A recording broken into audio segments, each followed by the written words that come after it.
সুপ্রভাত বন্ধুরা, আজকে 22 তারিখ, 22শে নভেম্বর।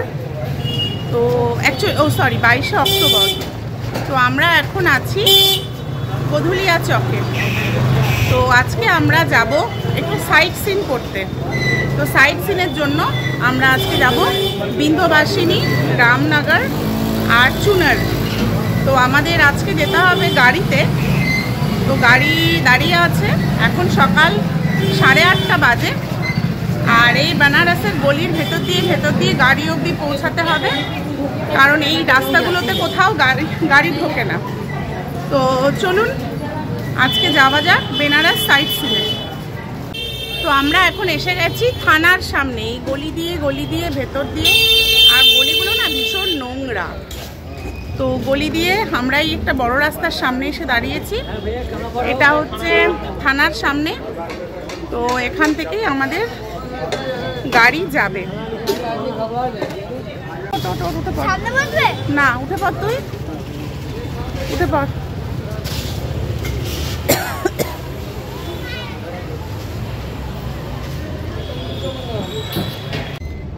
তো আমরা এখন প্রথমেই যাচ্ছি, সেটা হচ্ছে বিন্ধ্যবাসিনী মন্দিরে। তো ফেরার সময় আমরা চুনার, রামনগর দেখে তারপরে বেনারসে ঢুকবো। তো সকাল সকাল আমরা যাচ্ছি মায়ের পুজো দিতে। মায়ের পুজো দিয়েই আজকের দিনটা শুরু হবে। এখান থেকে গুগলে 65 কিলোমিটার দেখাচ্ছে। তো দেখা যাক কতটা সময় লাগে যেতে। নমস্কার বন্ধুরা, আমি মৈত্রেয়ী, আর আমার চ্যানেল এক্সপ্লোর উইথ মৈত্রেয়ীতে আপনাদেরকে স্বাগত।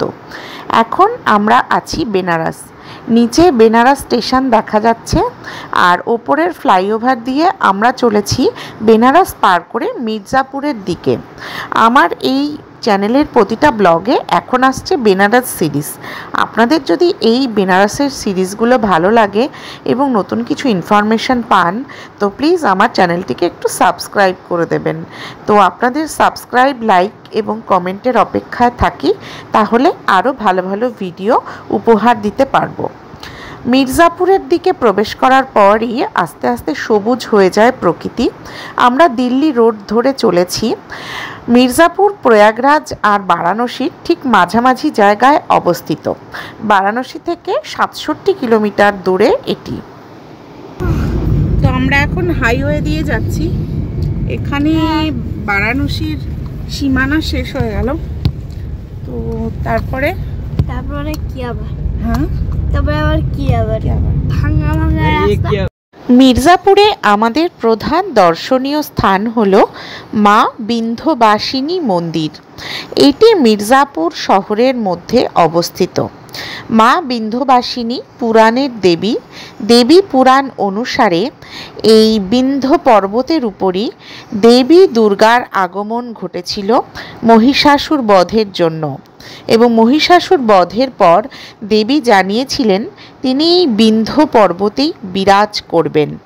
কলহনের রাজ তরঙ্গিনীতেও এই বিন্ধ্য পর্বতে মা দুর্গা ভ্রামরী রূপে বিরাজ করবেন এ কথা লেখা রয়েছে। এখানে মোট 3টি মন্দির আছে: মা বিন্ধ্যবাসিনী মন্দির, কালীখোর মন্দির এবং অষ্টভুজা মন্দির। এছাড়াও রয়েছে সীতাকুণ্ড। গঙ্গা নদীর তীরে অবস্থিত এই বিন্ধ্যবাসিনী। তো এই যে আমরা চলে এসেছি বিন্ধ্যবাসিনী মন্দিরের গেটে। এখন এটা কিন্তু বেশ অনেকটা দূরে, মানে যতটা কাছে ভেবেছিলাম ততটা কাছে নয়, মানে বেশ খানিকটা দূরে। এবং রাস্তা ভালো, মানে আমরা দিল্লি রোড দিয়ে বহু পথ এলাম। তো এবং সকালের দিকটা ওয়েদার ভালো ছিল, রাস্তাও ফাঁকাই ছিল।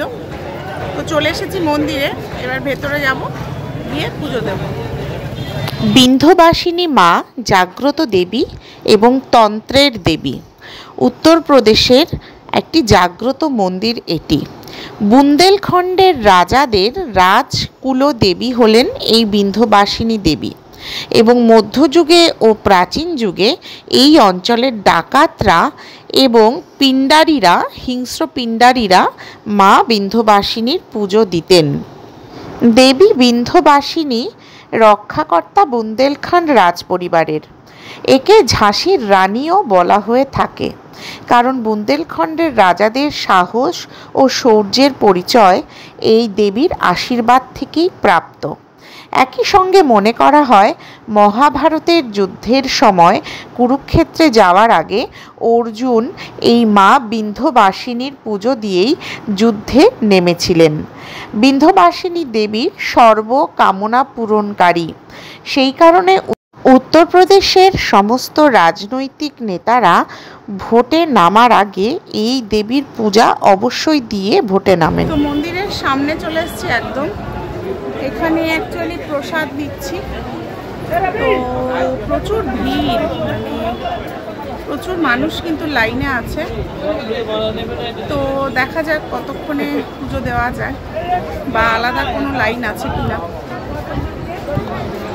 আমরা যেখানে লাইন দেওয়া শুরু করেছিলাম সেখান থেকে দীর্ঘ লাইন ছিল, 4-5 ঘন্টা লেগে যেত মন্দির প্রাঙ্গণ পর্যন্ত পৌঁছাতে। কিন্তু যাই হোক, আমাদের কৃপা ছিল মায়ের, তো একজন ব্রাহ্মণ এসে আমাদেরকে নিয়ে গেলেন এবং সমস্ত লাইন বাদ দিয়ে আমাদেরকে, এই যে পার্পেল কালারের পাঞ্জাবি পরা ব্রাহ্মণ, আমাদেরকে বেশ একটা সহজ পথ দিয়ে একেবারে মন্দিরের ভেতরে খুব সহজে নিয়ে চলে গেলেন। তো আমাদের আর এক মুহূর্ত লাইনে দাঁড়াতে হয়নি, এটা ভগবানেরই কৃপা বলা যায়। তো না হলে 5-6 ঘন্টা লাইনে দাঁড়াতে হতো। আর এছাড়া কোনো এখানে ওই টাকা পয়সা দিয়ে আলাদা করে ভিআইপি লাইন বা এরকম লাইন বলে কিছু নেই। তো যাই হোক, আমরা মুহূর্তের মধ্যেই মন্দিরের ভেতরে একেবারেই যেখানে মায়ের গর্ভগৃহ, সেই গর্ভগৃহে খুব সহজে পৌঁছে যেতে পেরেছি। এবং অস্বাভাবিক ভিড়, সমস্ত জায়গায় অস্বাভাবিক ভিড়। তো সেই ভিড় অতিক্রম করে অতি দ্রুত, এই পাশে দেখতে পাচ্ছেন কি ভয়ঙ্কর লাইন, তো অতি দ্রুত আমরা মন্দিরের ভেতরের রাস্তা দিয়ে একদম মায়ের সামনে এসে উপস্থিত হয়েছি। আর নানান রকম তন্ত্রক্রিয়া, পূজা, যজ্ঞ, এই সমস্ত কিছু চারপাশে চলছে। আর কোটি কোটি মানুষ, এত শ্রদ্ধালু দেখেই বুঝতে পারা যায় যে এই মন্দিরের গুরুত্ব অসামান্য। এখানকার মানুষের কাছে এই মন্দির একদম মানে খুবই জাগ্রত মন্দির একটা। তো যাই হোক, আমরা খুব সহজে পুজো দিতে পেরেছি এবং মায়ের দর্শনও খুব সুন্দর হয়েছে। এবং পুজো দিয়ে এসে আমরা বাইরে এই দালান চত্বরে দাঁড়িয়েছি এবং এখান থেকে আমি এই পুরো মন্দিরের ক্যাম্পাসটা আপনাদেরকে দেখানোর চেষ্টা করছি। তো মন্দিরের দর্শন হয়েছে, খুব সুন্দর দর্শন হয়েছে, পুজো দিতে পেরেছি। প্রচুর ভিড় ছিল, কিন্তু ভিড়ের মধ্যেও খুব সুন্দরভাবে আমরা পুরোটা কমপ্লিট করতে পেরেছি, দর্শন করতে পেরেছি। তো যাই হোক, মায়ের কৃপা ছিল। এখানে প্রচণ্ড ভিড় হয়, অ্যাকচুয়ালি এই মন্দিরে বিভৎস ভিড় হয়। তো আমাদের আর কি দক্ষিণেশ্বর কালীঘাটের মতন প্রচণ্ড ভিড় হয়, কিন্তু সকাল সকাল এসেছি বলে তাড়াতাড়ি হয়ে গেছে এবং খুব সুন্দরভাবেই আমরা বিন্ধ্যবাসিনী মন্দির প্রাচীনকালে গঙ্গার তীরে একটা ছোট্ট মন্দির ছিল। এই গর্ভগৃহর মধ্যেই সেই মন্দিরটি অবস্থিত ছিল, কিন্তু পরবর্তী সময়ে ধীরে ধীরে মন্দিরের ব্যাপ্তি বাড়ে এবং নরেন্দ্র মোদী এই নতুন বিল্ডিংগুলো সমস্ত নির্মাণ করে দিয়েছেন এবং পুরো মন্দির চত্বরটা একটা সুস্থ ব্যবস্থাপনার মধ্যে আনতে পেরেছেন। তো অসম্ভব সুন্দর। মন্দির ক্যাম্পাসে প্রচণ্ড ভিড়, মানে প্রচুর মানুষ, লক্ষ লক্ষ কোটি কোটি মানুষ। তো নানান রকম অ্যাক্টিভিটিস হচ্ছে, নানান রকম উত্তরপ্রদেশে নানান রকম রিচুয়ালস পালন হচ্ছে। কিন্তু আমরা খুব সুন্দর পুজো দিয়েছি, খুব সুন্দর আমরা পুজো দিয়ে বেরিয়ে এসেছি, খুব তাড়াতাড়ি পুজো দিতে পেরেছি।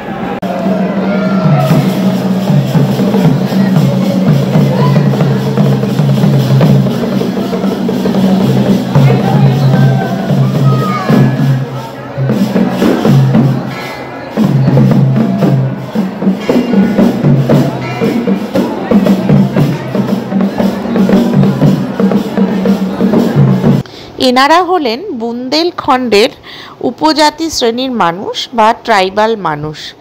এনারা মনে করেন এই দেবী হলেন তাদের কুলদেবী। তো 12 বছর অন্তর একবার এই দেবীকে উৎসর্গ করে এই নাচ তাদের করতেই হয়। আর এদের পরিবারের কোনো মেয়ের বিয়ে হলে সেই বিয়ে দেওয়ার পূর্বে তাদেরকে এসে দেবীর পুজো দিয়ে যেতে হয়, বা যে কোনো আনন্দ উৎসবে তারা এইভাবে দেবীর মন্দিরে আসেন এবং দেবীর পূজা উদযাপন করেন, দেবীকে এইভাবে আনন্দ দান করেন। বিহারীদের কাছেও কিন্তু এই বিন্ধ্যবাসিনী মন্দিরের গুরুত্ব আছে। এই বিন্ধ্যবাসিনী দেবীকে তারা তাদের ক্ষেত্রপাল বা ক্ষেত্রী দেবী বলে মনে করেন, অর্থাৎ তাদের রক্ষাকর্তা দেবী বলে মনে করেন। তো বিভিন্ন জনজাতির মানুষের কাছে এই দেবীর মাহাত্ম্য বিভিন্ন রকম, এবং প্রত্যেকে তারা তাদের নিজের মতন করে এসে এই দেবীর পূজা করে থাকেন। তো এই যে এখানে এরা যে নাচটা করলো, এটা হলো বুন্দেলখণ্ডী নাচ। এরা সব বুন্দেলখণ্ড থেকে এসছে। কথা বললাম, অ্যাকচুয়ালি এদের একটা নিজস্ব রিচুয়ালস হচ্ছে এটা। মায়ের মন্দিরে এরা এইভাবে নেচে মাকে খুশি করে, এটা এদের একটা লোকসংস্কৃতির অঙ্গ। এবং এই ময়ূরের পেখম নিয়েই এরা নাচে এবং বিন্ধ্যবাসিনীকে খুশি করে। তো এটা এদের একটা নিজস্ব রিচুয়ালস। 12 বছর ধরে ওরা প্রতি বছর এভাবে আসে এবং এভাবে এটা করে। বেশ দারুণ ইন্টারেস্টিং একটা। বিন্ধ্যবাসিনী মন্দির দর্শনের পাশাপাশি মির্জাপুরে রয়েছে আরও 2টি দেবী মন্দির, যথা কালীখোর এবং অষ্টভুজা মন্দির। এই 3টি দেবীর রূপ, এবং মনে করা হয় এই 3টি মন্দির একসঙ্গে দর্শন করলে ত্রিকোণ যাত্রা সম্পূর্ণ হয়। এই ত্রিকোণ যাত্রার মাহাত্ম্য প্রাচীন কাল থেকেই কিন্তু অনবদ্য। ধন্যবাদ সকলকে।